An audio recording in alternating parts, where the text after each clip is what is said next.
की अवस्था ठोस अवस्था। इसमें अभी तक हमने ठोस अवस्था किसको कहते हैं, ठोस अवस्था में किस तरह से गोलों की पैकिंग होती, परमाणुओं की पैकिंग होती है, हमने एक विमी में, द्विविमी में और त्रिविमी संरचना में पैकिंग को पढ़ा है। अब हम इस पैकिंग, जब पैकिंग होती है गोलों की तो उस समय पैकिंग दो तरह की होती है और उसमें रिक्तियों का निर्माण होता है। उस रिक्तियों के बारे में अध्ययन करेंगे। इसमें रिक्तियों की संख्या, अगला लेंगे हम रिक्तियों का अंतरकाशी रिक्तियां। अंतरकाशी रिक्तियों को हम दो भागों में बांटते हैं। पहला होता है चतुष्फलकी रिक्ति और दूसरा होता है अष्टफलकी रिक्ति।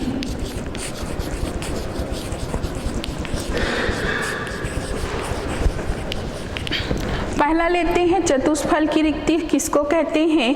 चतुष्फलकी रिक्ति में पहले तीन गोले हैं, एक स्तर के, एक तल के तीन गोले आपस में संयोजित होते हैं त्रिकोणीय रूप से, और इन त्रिकोणीय गोलों के ऊपर चतुष्फलकी रूप से जब ऊपर का लेवल का या तल का जो एक गोला है उनके द्वारा जो रिक्तियां बनाई जाती है उस रिक्तियों को घेरते हुए स्थित रहता है। ये चौथा गोला चतुष्फलकी रूप से ऊपर स्थित है। हम इसको इस तरह से समझा सकते हैं कि एक बॉल रखा है, उसके साथ हमने दो और गेंदों को या गोलों को रखा है, उसके द्वारा तो जो बीच में दो गोलों के बीच में जो रिक्ति हुई है उस रिक्ति से आपका ऊपर का चतुष्फलकी रूप से एक गोला है वो या एक बॉल है वो स्थित हो गया। तो इस तरह से हम ये कह सकते हैं कि इस त्रिकोणीय व्यवस्था में जो रिक्ति बनी उस रिक्ति के ऊपर एक गोला स्थित हुआ और चतुष्फलकी रिक्ति को जन्म दिया। चतुष्फलकी रिक्तियों में हमेशा याद रखिएगा कि एक गोला है उससे दो चतुष्फलकी रिक्ति संबंधित होती है। फिर से लेते हैं, तीन गोले हैं वो त्रिकोणीय रूप से स्थित होते हैं। इन त्रिकोणीय गोलों के साथ जो रिक्ति बनती है उस रिक्ति के ऊपर दूसरे तल में एक गोला जाके बैठता है और इस तरह से हमारा चतुष्फलकी रिक्तियां बनती है। एक गोले से हमेशा दो चतुष्फलकी रिक्ति जुड़ी हुई होती है। हमेशा याद रखिएगा कि एक गोले से दो चतुष्फलकी रिक्ति होती, मतलब चतुष्फलकी रिक्तियों की संख्या गोलों की संख्या से हमेशा दुगनी होती है। इसके लिए हम अगर गोलों द्वारा घेरा गया स्थान जिसको हम उसकी त्रिज्या को आर स्फीयर कहते हैं, गोलों से जो घिरा स्थान है, और कुल रिक्तियों के स्थान को वाइड जिसको हम कहते हैं खुला स्थान या रिक्ति, इन दोनों के अनुपात को लेते हैं अगर हम चतुष्फलकी रिक्ति में, तो यह अनुपात हमको 0.225 मिलता है। इससे हमको पता चलता है कि हमारा गोलों से जो घिरा स्थान है और ऊपर में हमने रिक्तियों का मान लिया है, तो रिक्ति की त्रिज्या बटे गोले की त्रिज्या जो गोले द्वारा घेरे गई त्रिज्या का अनुपात है वह कुल मान 0.225 के बराबर होता है। इसके बाद हम लेते हैं दूसरा अष्टफलकी रिक्ति। अष्टफलकी रिक्ति में द्वित्रिकोणीय व्यवस्था होती। हमने इसमें क्या कहा था? त्रिकोणीय व्यवस्था है। पहले गोलों की कौन सी व्यवस्था थी? त्रिकोणीय व्यवस्था। इसमें जो व्यवस्था होती है द्वित्रिकोणीय होती है, इसको हम बोल सकते हैं द्वित्रिकोणीय व्यवस्था। द्वित्रिकोणीय व्यवस्था में देखिए एक गोला है, उससे जुड़ा दूसरा गोला और ये हो गया हमारा तीसरा गोला। ये एक त्रिकोणीय व्यवस्था हुई। अब दो गोलों के बीच में जो स्थान रिक्त है उसमें ऊपर ऊपर के स्तर में, जैसे हमारे 3 गोले इस स्तर को लिए हैं, तो उसके ऊपर के स्तर में जो रिक्तियां बनी थी उसमें द्वित्रिकोणी, दूसरा त्रिकोणी गोला, पहला त्रिकोणी गोला जिसको हम इसको डैश से ऐसा दर्शा दिए, दूसरा त्रिकोणी गोला, और ये हो गया हमारा तीसरा गोला। इसको हम इस तरह से दर्शा सकते हैं। फिर से हम इसको फिर से दर्शा सकते हैं। हमने 3 गोले लिए, पहला, दूसरा, तीसरा। ये हमारा एक त्रिकोणीय व्यवस्था था। इसके जो रिक्तियां संबंधित थी उस रिक्तियों में ऊपर का जो आपका दूसरा गोला है, दूसरा गोला मतलब दूसरे परमाणुओं ने अपनी स्थिति को ग्रहण किया। जैसे ये 2 गोलों के बीच की रिक्ति में एक गोला स्थित हुआ, दूसरा गोला या आयन स्थित हुआ, और ये तीसरा। इस तरह से अब हम इसमें कुल रिक्तियों की संख्या, द्वित्रिकोणीय व्यवस्था में कुल रिक्तियों की संख्या देखेंगे तो हमेशा याद रखिएगा, अष्टफल की रिक्तियों में जितने आपके गोले हैं उतने ही आपकी रिक्तियों की संख्या होती है। मतलब हमने पढ़ा था चतुष्फल की रिक्तियों में गोलों की संख्या गोलों से दुगुनी होती है, रिक्ति दुगुनी रिक्तियां होती है। जबकि हम इसमें ये लिख सकते हैं कि रिक्तियां हैं गोलों की संख्या के बराबर होती, मतलब प्रत्येक गोला के संख्या के बराबर है। मतलब प्रत्येक गोले से एक रिक्ति संबंधित होती है। अगर हम रिक्तियों के द्वारा घेरा गया त्रिज्या को r वाइड से दर्शाते हैं और आपका गोले द्वारा घेरा गया स्थान को हम r स्क्वायर से दर्शाते हैं, तो याद रखिएगा यह अनुपात हमको 0.414 मिलता है। अब हम दोनों की तुलना करते हैं। जैसे हमने चतुष्फल की में लिया था 0.225 और हम अष्टफल की रिक्ति में इस अनुपात को बता रहे हैं 0.414।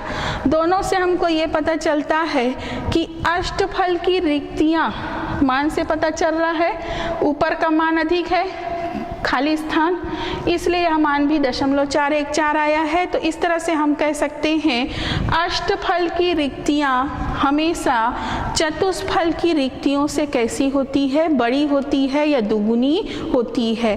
तो इस तरह से हम कहते हैं अंतरकाशी रिक्तियां हैं गोलों की व्यवस्था के आधार पर 2 तरह की होती है। पहला होता है चतुष्फल की रिक्तियां और दूसरा हम लेते हैं अष्टफल की रिक्तियां। अगला हम इसके बाद पढ़ेंगे ठोसों में अपूर्णताएं।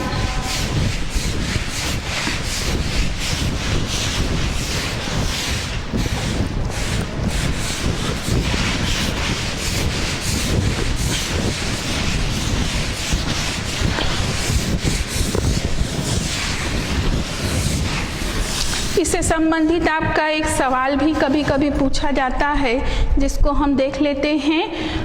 यदि अष्टफल की, आपकी पुस्तक में भी दिया है प्रश्न, यदि अष्टफल की रिक्ति है उसकी त्रिज्या, प्रश्न दिया है अष्टफल की रिक्ति है जिसकी त्रिज्या को पुस्तक में दिया है r, स्मॉल r है, तथा गोलों 6 गोले हैं, 6 गोले से ये रिक्ति घिरी है, और उसकी त्रिज्या, गोलों की त्रिज्या दिया है उसमें कैपिटल R। तो इसमें पूछा गया है, प्रश्न पूछा गया है R और फिर से R और R, R मतलब वाइड स्थान और R स्फीयर का अनुपात आपसे पूछा गया है। प्रश्न फिर से, अष्टफल की रिक्ति की त्रिज्या दी है और 6 गोले हैं, उसमें जो रिक्ति से संबंधित है 6 गोले, उसकी त्रिज्या को कैपिटल R से दर्शाया है, रिक्ति की त्रिज्या को स्मॉल r से दर्शाया है और पूछा गया है कि रिक्ति का त्रिज्या और गोले की त्रिज्या का अनुपात कितना है। तो हम इसमें एक चित्र से इसको देख सकते हैं। हमने बोला ये गोले हैं और इन गोलों द्वारा इस रिक्ति को बनाया गया है। फिर से देखते हैं, ये हमारे गोले हैं और इस गोले से हमारी ये रिक्ति बनी है।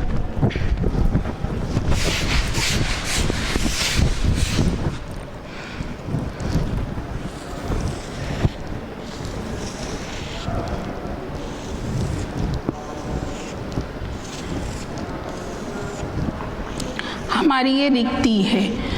मान लीजिए ये गोला है, इसका केंद्र है, इस केंद्र से इसकी दूरी कहलाएगी इसकी त्रिज्या। ये त्रिज्या r है, एक गोले की त्रिज्या r है। अब यहाँ पे देखिए गोले की त्रिज्या इतनी हुई r और इस रिक्ति को हमने c से दर्शाया सेंटर से, तो आपका जो गोले का अंतिम भाग है r त्रिज्या, उसके बाद c तक अगर जोड़ते हैं तो ये हो जाएगा r। हम इस बिंदु को लेते हैं b, तो B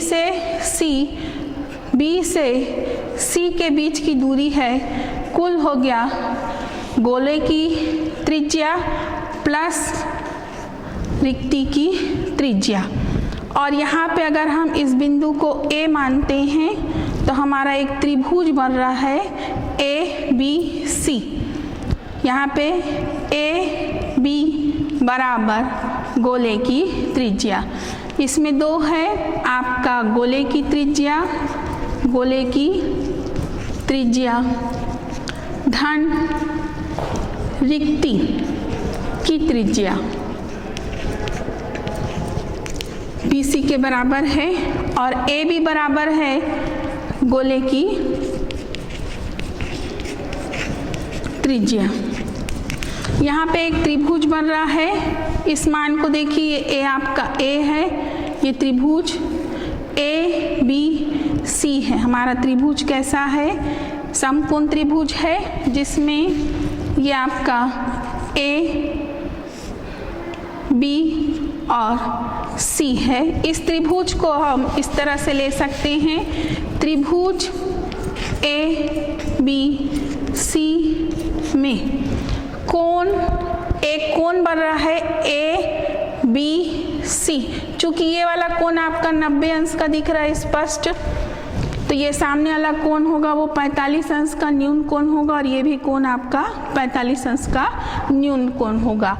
इस त्रिभुज ABC को देखते हैं, उसमें एक कोण दिया है, कोण ABC। यह कितने अंश का दिख रहा है हमको? 45 अंश का, और यह क्या है आपका? न्यून कोण। फिर से देखते हैं, 4 गोले हैं, BC गोला धन त्रिज्या, गोले की त्रिज्या धन आपके रिक्ति की त्रिज्या के गुना योग के बराबर है, r धन r। AB बराबर r है जो गोले की त्रिज्या है। इसमें हम ये ले सकते हैं, AB हमारा आधार है, AB हमारा आधार है, और कर्ण को देखिए BC है, BC बराबर क्या है? कर्ण है। आधार बटे कर्ण बराबर होता है आपका कॉस थीटा, तो यहाँ कॉस थीटा का मान दिया है 45 अंश, जो कि किसके बराबर है? न्यून कोण के बराबर। फिर से देख लीजिए, हम आधार बटे कर्ण ले रहे हैं। आधार हमारा AB है और कर्ण हमारा BC है, और इसका मान cos 45 अंश के बराबर है। अब हम देखते हैं AB का मान कितना है। हमने ऊपर ही लिख दिया है AB बराबर R। BC का मान देखिए, R धन R बराबर आपका cos 45 अंश। cos 45 अंश का मान होता है 1/वर्गमूल 2 के बराबर। फिर से देखिए ये मान होता है 1/वर्गमूल 2 के बराबर, जिसको हम 0.707 से भी दर्शा सकते हैं। अब हमने इस मान को दर्शाया r प्लस r cos 45 अंश का मान हमने ले लिया 0.707 के बराबर। इसका गुणा करेंगे तो सबसे पहले इस पक्ष से इसका गुणा होता है, तो मान हो गया आपका तिर्यक गुणा में 0.707 r। फिर हमने इस मान से फिर से देख लीजिए हमारा मान है 0.07। अब इसको हम सबसे पहले r को अपनी जगह पे रख दिए हैं। r का गुणा 0.707 से करते हैं तो ये हो जाएगा आपका 7.707 कैपिटल R। फिर हम इस स्मॉल r से इसका गुणा करते हैं, बीच में धन का चिन्ह लगाते हैं, तो हमारा मान आएगा 0.707 स्मॉल r। इस r का मान हम 1r भी ले सकते हैं। इस मान को हम सामने कुछ नहीं है मतलब 1 है।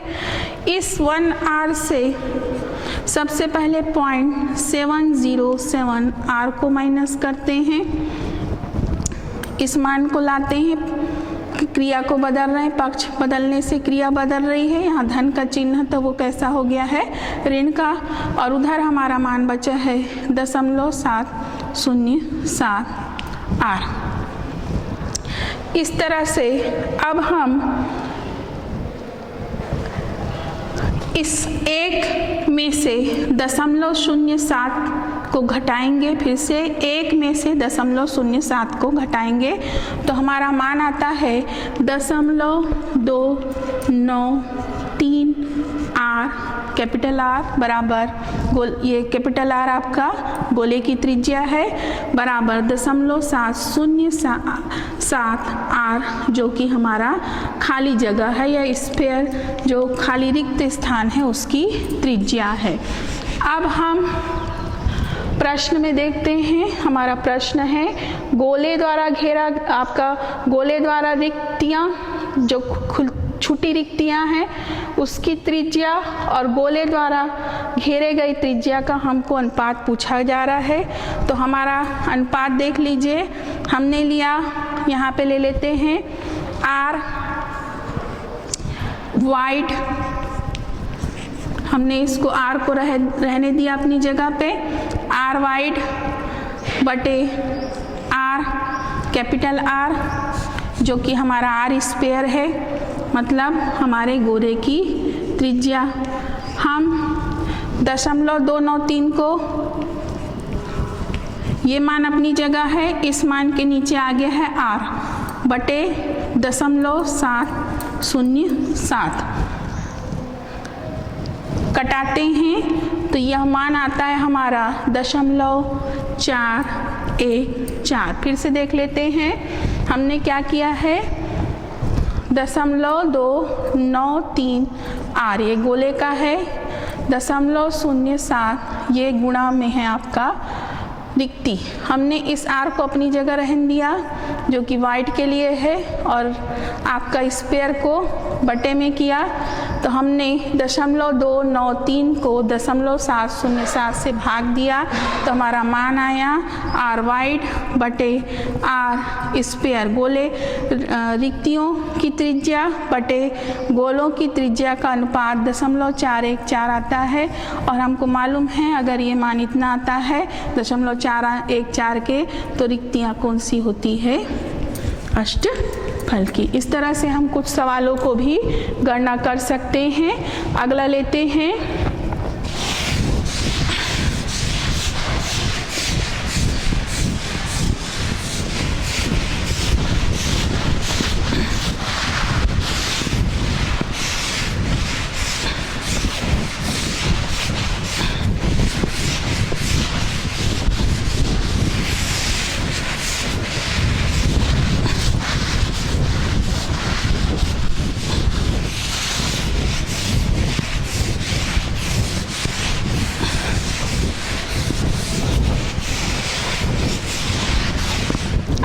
लेते हैं ठोसों में अपूर्णताएं।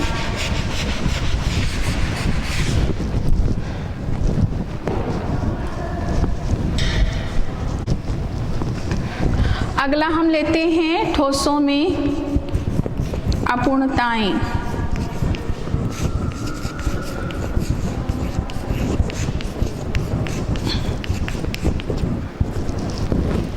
ठोसों में अपूर्णताएं बहुत से प्रकार की होती है।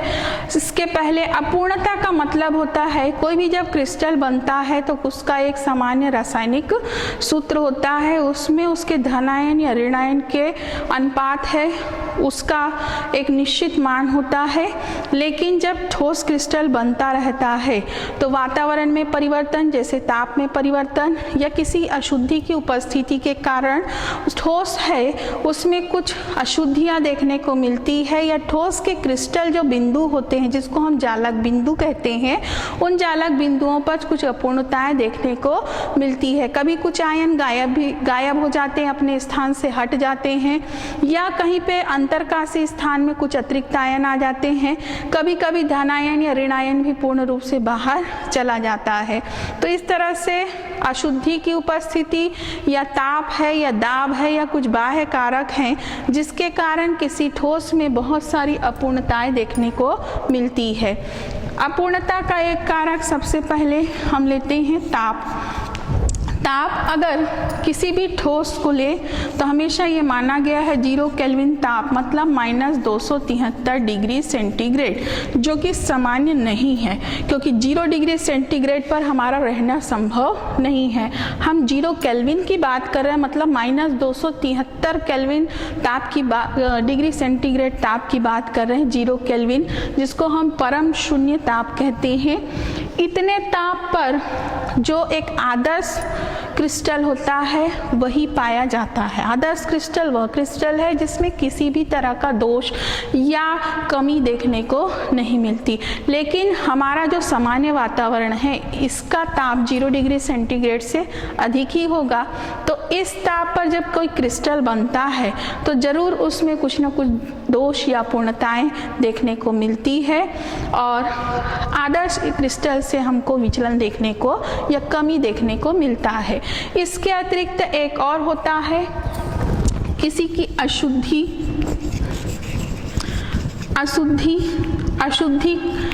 मान लो वातावरण में कुछ अशुद्धियां हैं, उदाहरण के लिए मान लीजिए आपका फेरिक ऑक्साइड या फेरस ऑक्साइड का क्रिस्टल बन रहा है, उस समय मान लीजिए जिंक का कोई आयन आ गया तो एक फेरिक स्थान पर जिंक आ जाएगा। तो इस तरह से हम कह सकते हैं कुछ अशुद्धियां भी होती हैं जो किसी क्रिस्टल के बनने को क्या करती है, सही रूप से बनने को उसमें कमी ला देती है, सही रूप से उसको बनने नहीं देती। उसके जालक बिंदुओं पर या अंतरकाशी स्थान में कुछ आयन है वो जाके घुस जाते हैं या फिट हो जाते हैं, जिससे उस क्रिस्टल में कुछ नए परिवर्तन देखने को मिलती है। चाहे उसके रंग में परिवर्तन हो जाता है, चाहे उसके रंग आपका परावैद्युतांक क्रिस्टल का बदल जाता है, घनत्व में परिवर्तन होता है, या फिर उसके क्रिस्टल की चालकता भी परिवर्तित हो जाती है। दोष जानबूझकर भी एन टाइप जैसे आपका अशुद्धि मिलाकर अर्धचालक प्राप्त किए जाते हैं, जो कि हमारे लिए बहुत महत्वपूर्ण होते हैं।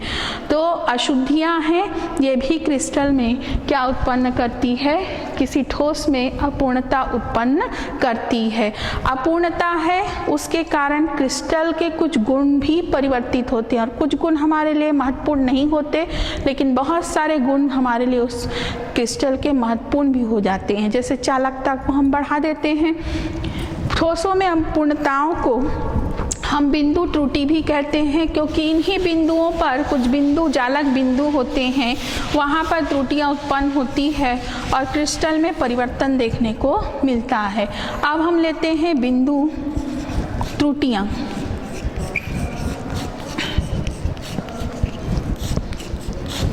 बिंदु त्रुटि में हम लेते हैं टाइप। पहला होता है, इसको हम 3 भाग में बांट सकते हैं। पहला होता है रस समीकरण कर समीकरण मिति त्रुटि। फिर से पहला होता है रस समीकरण मिति त्रुटि, दूसरा होता है आपका अरस समीकरणी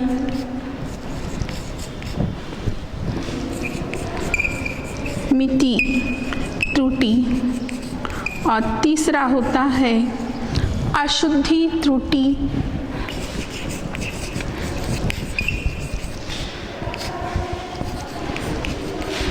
फिर से इसको 3 भाग में बांटते हैं, रस समीकरण मिति त्रुटि, रस समीकरण मिति त्रुटि, और तीसरा होता है अशुद्धि त्रुटि। सबसे पहले हम लेते हैं इसमें रस समीकरण मिति त्रुटि, जिसको हम स्टाइक्योमेट्रिक दोष कहते हैं, अरस समीकरण मिति जिसको नॉन स्टाइक्योमेट्रिक दोष कहते हैं, और अगला दिया हमारा अशुद्धि त्रुटि। सबसे पहले रस समीकरण मिति त्रुटि को हम फिर से 2 भाग में बांट सकते हैं। पहला होता है यह शाटकी दोष, और दूसरा होता है यह फ्रेंकेल दोष। फिर से हम इसको 2 भाग में बांटते हैं। शाटकी रस समीकरण मिति त्रुटि या इसी को स्टाइक्योमेट्रिक दोष कहते हैं, जिसको हम 2 भाग में बांटते हैं। पहला शाटकी दोष, दूसरा होता है फ्रेंकल दोष। उसके बाद हम नॉन स्टाइक्योमेट्रिक त्रुटियों को लेते हैं। इसको भी हम 2 भाग में बांट सकते हैं, धातु अधिक्य दोष और धातु कमी दोष। पहला ले सकते हैं धातु अधिक्य, और दूसरा ले सकते हैं धातु कमी दोष। धातु अधिक्य दोष के 2 भाग हो सकते हैं। पहला है धातु अधिक कब होगा, जब ऋण आयन बाहर चले जाए, ऋण आयन रिक्ति से उत्पन्न होगा, ये ऋण आयन किस बाहर निकल जाए तो धन आयन अधिक हो जाएगा। या दूसरा हो सकता है अतिरिक्त धन आयन का आना, अतिरिक्त धन आयन पाया जाना। और धातु कमी के 2 कारण हो सकते हैं।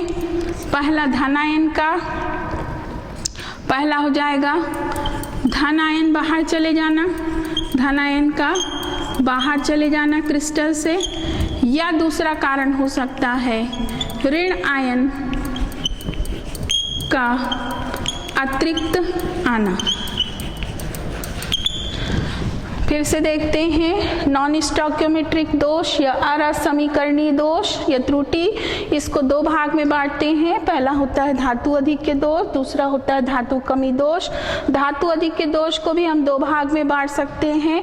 पहला ऋण आयन रिक्तियां, कहने का मतलब क्रिस्टल से ऋण आयन बाहर चले जाए, और दूसरा होता है अतिरिक्त धन आयन का आना, मतलब धन आयन है वो क्रिस्टल में आ जाए तो धातु या धन आयन बढ़ जाएंगे। दूसरा धातु आयन या धन आयन कैसे कम होंगे, या तो धन आयन बाहर चले जाए या फिर ऋण आयन है वो अतिरिक्त रूप से किस में आ जाए, क्रिस्टल में। इसके अतिरिक्त हमारा एक और होता है अशुद्धि त्रुटि। अशुद्धि त्रुटि से हम देखते हैं इसमें एन टाइप अर्धचालक, पी टाइप अर्धचालक प्राप्त करते हैं। इसके अतिरिक्त हम एन टाइप, पी टाइप अर्धचालक के अतिरिक्त कुछ अशुद्धियों से नए क्रिस्टल भी उत्पन्न करते हैं। नए टाइप का क्रिस्टल देखने को, संरचना देखने को मिलता है। अगला हम लेते हैं सबसे पहले बिंदु त्रुटि में पहला त्रुटि रस समीकरण मिति त्रुटि।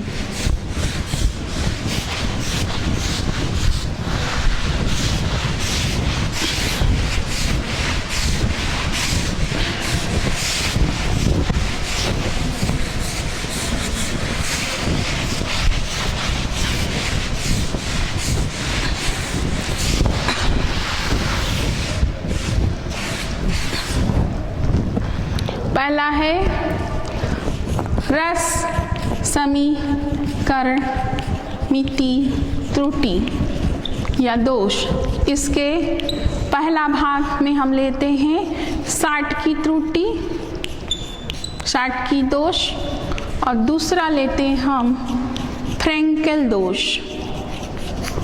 दोनों में क्या अंतर है देखिए।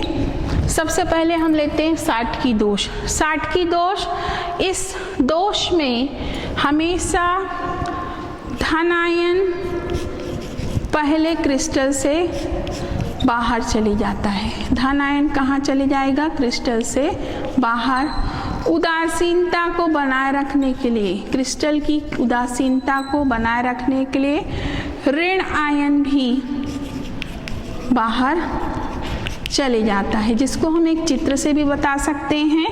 हमने उदाहरण लिया, मान लीजिए NaCl का, नमक का। नमक में आप देखिए धन आयन की त्रिज्या और ऋण आयन की त्रिज्या में बहुत अधिक अंतर नहीं होता है।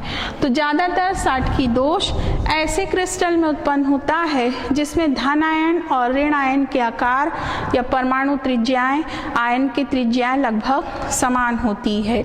इसमें हम उदाहरण ले सकते हैं, जैसे हमने लिया, ये हमारा था Na+, ये हमारा है Cl-, ये हमारा फिर से Na+ आयन है और ये हमारा है Cl-।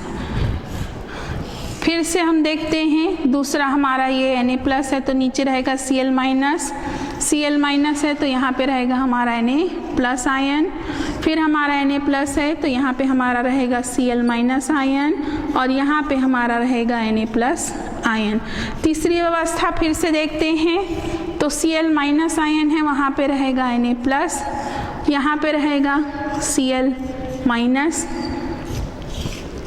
यहाँ पे रहेगा हमारा फिर से सोडियम आयन और यहाँ पे रहेगा हमारा Cl-। इस क्रिस्टल में देखिए कोई भी कमी दिख नहीं रही है, मतलब कोई भी धन आयन अपनी जगह से बाहर नहीं गया है। अगर हम इसमें देखें धन आयन कितने हैं तो 1, 2, 3, 4, 5, 6 धन आयन है हमारे पास। देखिए 6 सोडियम आयन है जब क्रिस्टल में दोष नहीं है तो, और 6 ऋण आयन है। गिन लेते हैं 1, 2, 3, 4, 5, 6। जैसे ही साटकी दोष होता है तो साटकी दोष में क्या होता है, किसी क्रिस्टल का धन आयन अपनी जगह से बाहर चले जाता है। क्रिस्टल का धन आयन, एक सोडियम कम हो गया। क्रिस्टल की उदासीनता को बनाए रखने के लिए कहीं से क्रिस्टल के अंदर से एक ऋण आयन भी अपनी जगह को छोड़ देता है। जैसे हमने देखा यहाँ Cl- अपने स्थान को छोड़ दिया है। तो आप देखिए क्रिस्टल में 2 जगह रिक्त हो गए हैं, एक धन आयन का जगह खाली है और एक ऋण आयन का जगह खाली है। तो जब किसी क्रिस्टल में इस तरह के दोष दिखते हैं तो इस क्रिस्टल को हम कौन सा दोष वाला क्रिस्टल बोलते हैं? साटकी दोष वाला क्रिस्टल। अब हम इस उदाहरण को, क्योंकि स्टैक्योमेट्रिक दोष है, रस समीकरणमिति दोष है, मतलब इसमें धन आयन और ऋण आयन के अनुपात वही रहते हैं। कैसे देखिए, जब दोष नहीं था तो अनुपात 1:1 था। अब हम देखते हैं दोष आने के बाद अनुपात 1, 2, 3, 4, 5 सोडियम आयन है और 5, 1, 2, 3, 4, 5 क्लोराइड आयन भी है। कहने का मतलब यह अनुपात अभी भी क्या है? 1:1। तो इस तरह से हम स्टैक्योमेट्रिक दोष या रस समीकरणमिति के अंतर्गत हम इस साटकी दोष को ले सकते हैं, क्योंकि धन आयन और ऋण आयन के अनुपात में कोई भी परिवर्तन नहीं हुआ है। लेकिन क्रिस्टल में कुछ बहुत सारे परिवर्तन देखने को मिलता है, जैसे कुछ स्थान रिक्त हो गए हैं। रिक्त हो गए हैं मतलब इसकी विद्युत चालकता या इसके चालकता है वह क्या हो जाती है? बढ़ जाती है। इसमें याद रखेंगे परावैद्युतांक का मान परिवर्तित नहीं होता, लेकिन क्रिस्टल की चालकता है वह बढ़ जाती है।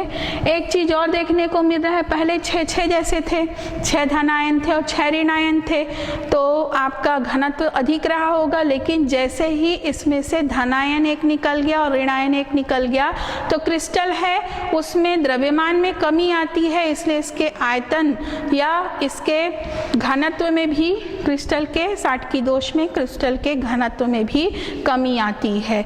और एक महत्वपूर्ण पॉइंट है, विद्युत चालकता बढ़ती है। इसके उदाहरण हम याद रखेंगे, जैसे आपका नमक है, NaCl है, KCl है, जिसमें धनायन और ऋणायन के आकार में बहुत अधिक अंतर नहीं होता है।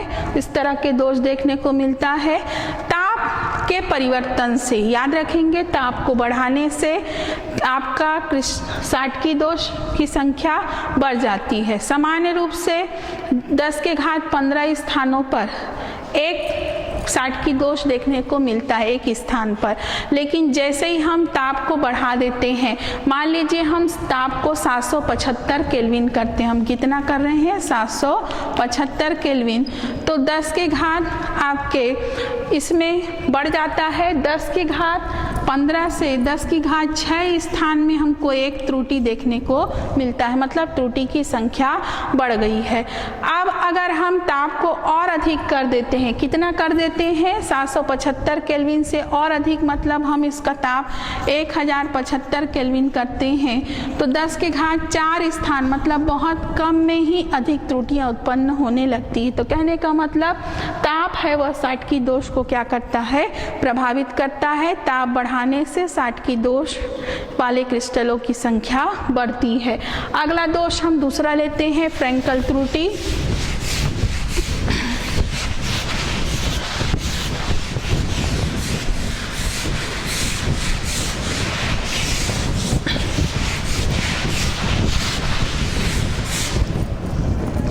रस समीकरण मिति दोष का दूसरा प्रकार होता है, जिसको हम कहते हैं फ्रैंकल दोष।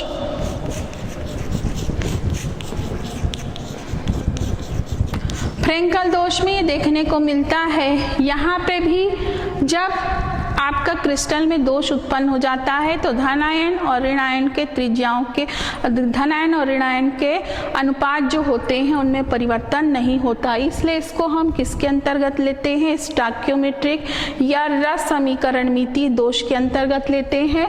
फ्रैंकल त्रुटि है, इस त्रुटि को हम क्या कहते हैं, फ्रैंकल त्रुटि में अधिकतर धातु जो होता है, धातु का आयन, फ्रैंकल त्रुटि में धातु आयन होता है, वो अंतरकाशी स्थान में जाता है, अंतरकाशी स्थान को ग्रहण कर लेता है।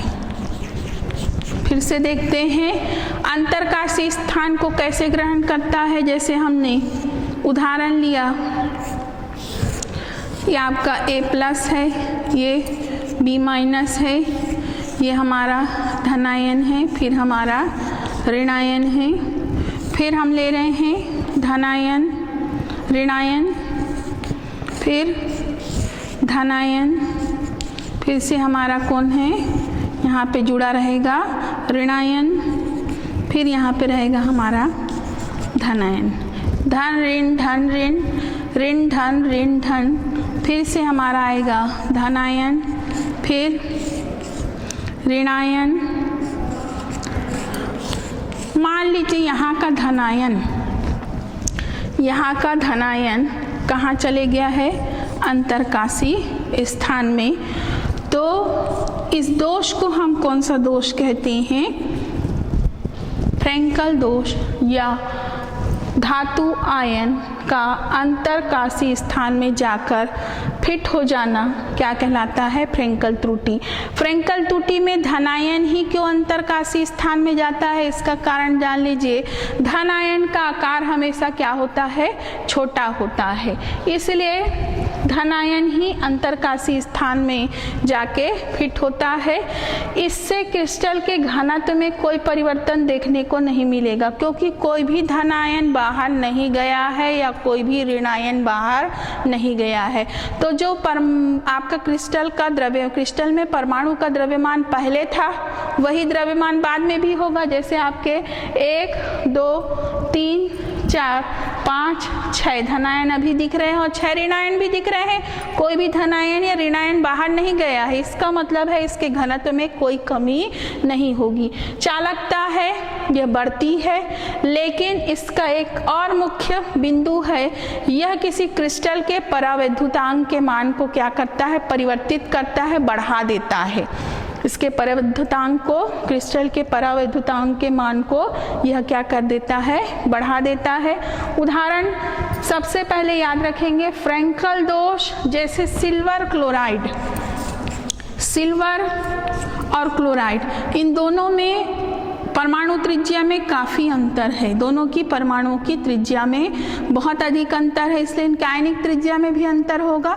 तो जब आयनिक त्रिज्या में अंतर होता है तो धन आयन है वो अंतरकाशी स्थान में जाता है, जबकि हमने देखा था कि साटकी दोष में धन आयन और ऋण आयन के आकार कैसे थे, लगभग समान थे।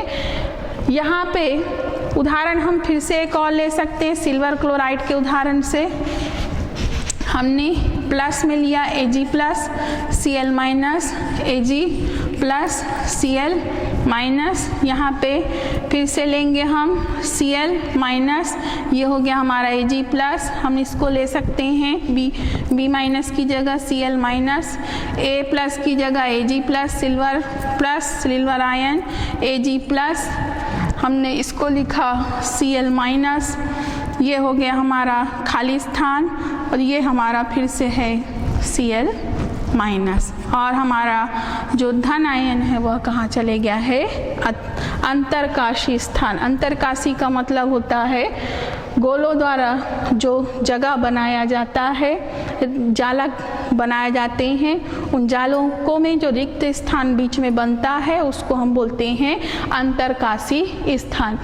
इसके अतिरिक्त फ्रेंकेल दोष और रस समीकरणी दोष में हमने दो दोष को देखा। पहला दोष था साटकी दोष और दूसरा दोष था आपका फ्रेंकल दोष। ये दोनों ही दोष बहुत महत्वपूर्ण होते हैं, क्योंकि क्रिस्टल के में कुछ गुणों में कुछ उपयोगी गुण भी इसमें देखने को मिलते हैं, जैसे क्रिस्टल का आपका परावैद्युतांक का बढ़ना या क्रिस्टल की चालकता का बढ़ाने के लिए इस तरह के दोष का भी हम उपयोग करते हैं, और क्रिस्टल में नए लक्षण यह उत्पन्न करता है। तो याद रखेंगे साटकी दोष में घनत्व में कमी आती है, लेकिन फ्रेंकल दोष में घनत्व में किसी तरह का परिवर्तन नहीं होता।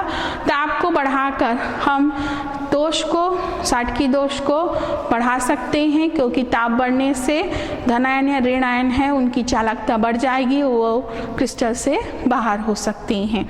अगला हम पढ़ेंगे रस समीकरणमिति दोष। इस अगले पीरियड में हम उसके बारे में पढ़ेंगे। धन्यवाद।